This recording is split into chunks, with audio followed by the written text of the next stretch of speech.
वैचारिक संघर्ष और दूसरा भाग है हथियारों के संघर्ष। संघर्ष दोनों में है।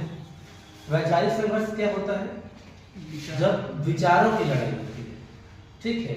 ये खुद से भी हो सकती है, समाज से भी हो सकती है, राष्ट्र से भी हो सकती है और वैश्विक स्तर पर भी हो सकती है, ठीक है। उसी तरह से हथियारों का संघर्ष पारिवारिक स्तर पर भी हो सकता है, दो भाई में भी हथियारों का संघर्ष हो सकता है, दो राज्यों में भी हो सकता है, जैसे कि राजतंत्र में हुआ करता था, पड़ोसी राज्य एक दूसरे से हथियारों का संघर्ष करते थे, ठीक है।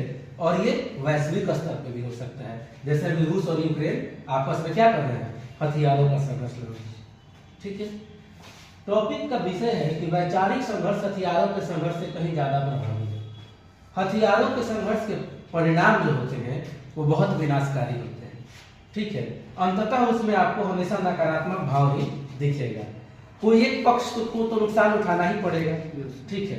अगर दो देश टकरा रहे हैं, उनके बीच हथियारों की लड़ाई हो रही है, तो कहीं ना कहीं किसी एक देश को तो ज्यादा नुकसान उठाना पड़ेगा, लेकिन क्षति दोनों को होती है। ऐसा नहीं है कि रसिया एक शक्तिशाली देश है तो उसको लॉस नहीं हो रहा है, दोनों को क्षति होती है, ठीक है। वैचारिक संघर्ष के जो परिणाम होते हैं वो सकारात्मक भी हो सकते हैं और नकारात्मक भी हो सकते हैं, ठीक है।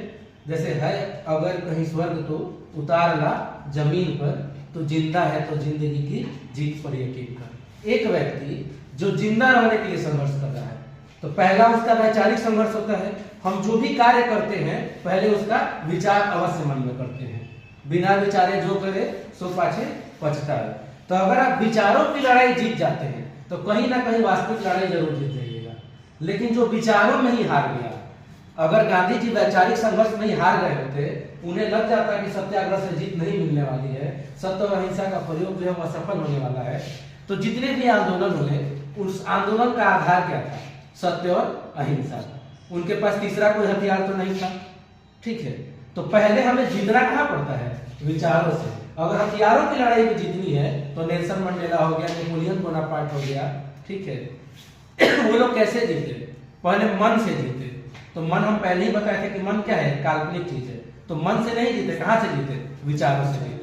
अगर हम विचारों से जीत जाते हैं तो दुनिया की कोई ताकत हमें हरा नहीं सकती।